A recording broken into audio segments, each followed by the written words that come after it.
السلام علیکم ورحمۃ اللہ وبرکاتہ. وعلیکم السلام ورحمۃ اللہ. میرا نام وقار احمد اور میرا تعلق مجلس نور پاک سے ہے. میرا ایک سوال میرے ذہن میں جو ہے وہ کافی دنوں سے تھا، تو آج خدا نے موقع دیا کہ میں وہ آپ کے سامنے پیش کروں کہ یہ جو ختم قرآن ہے، کہتے ہیں کہ ایک شخص یعنی فوت ہو چکا ہے تو اس کی روح کے ایصال ثواب کے لیے ختم قرآن کریں. قرآن ختم کر سکتا ہے کوئی انسان؟ مطلب قرآن پڑھیں جس کو وہ اپنے لفظوں میں کہتے ہیں ہم نے ختم کروایا، مطلب قرآن پڑھ کے تاکہ اس کی روح کو ثواب پہنچے. یا کسی نے وہ نیا گھر بنوایا ہے تو کہتے ہیں کہ اس میں پہلے قرآن مجید ختم کروائیں تاکہ بابرکت ہو. تو اہم جو چیز ہے، اس کی بات سمجھ گیا ہوں اور بیٹھے میں جواب دے دیتا ہوں.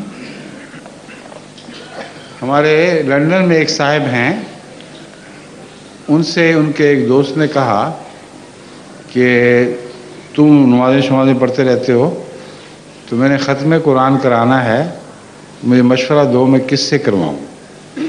انہیں کہ کس بات پر کروانا ہے؟ اس نے کہا میں نے پب کھولی ہے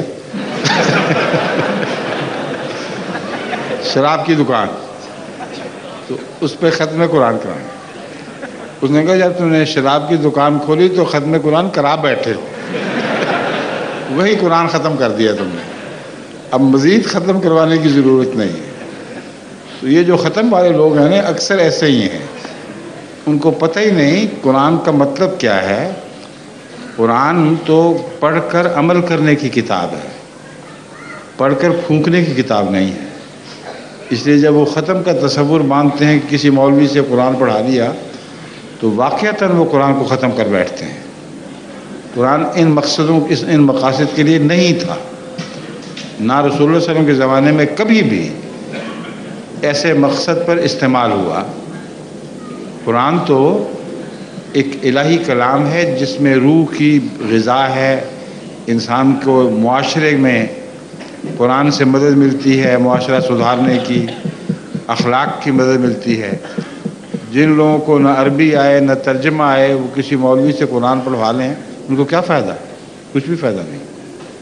حضور اس سوال میں ایک اور چھوٹی سی بات یہ تھی کہ مثلاً جو اولاد ہے وہ اپنی والدین کی بخشش کے لیے بھی کرتے ہیں، کہتے ہیں کہ وہ رمضان المبارک میں خاص کر. یہ سب غلط باتیں ہیں. مطلب اس کا کوئی ثواب جو ہے وہ مرحوم کی روح کو نہیں ہوگا. میری بات سن لیں، کیا حضرت صلی اللہ علیہ وسلم کے زمانے میں کبھی کسی صحابی نے کسی فوت شدہ بزرگ کے لیے قرآن پڑھ کر پھونکے ماری تھی؟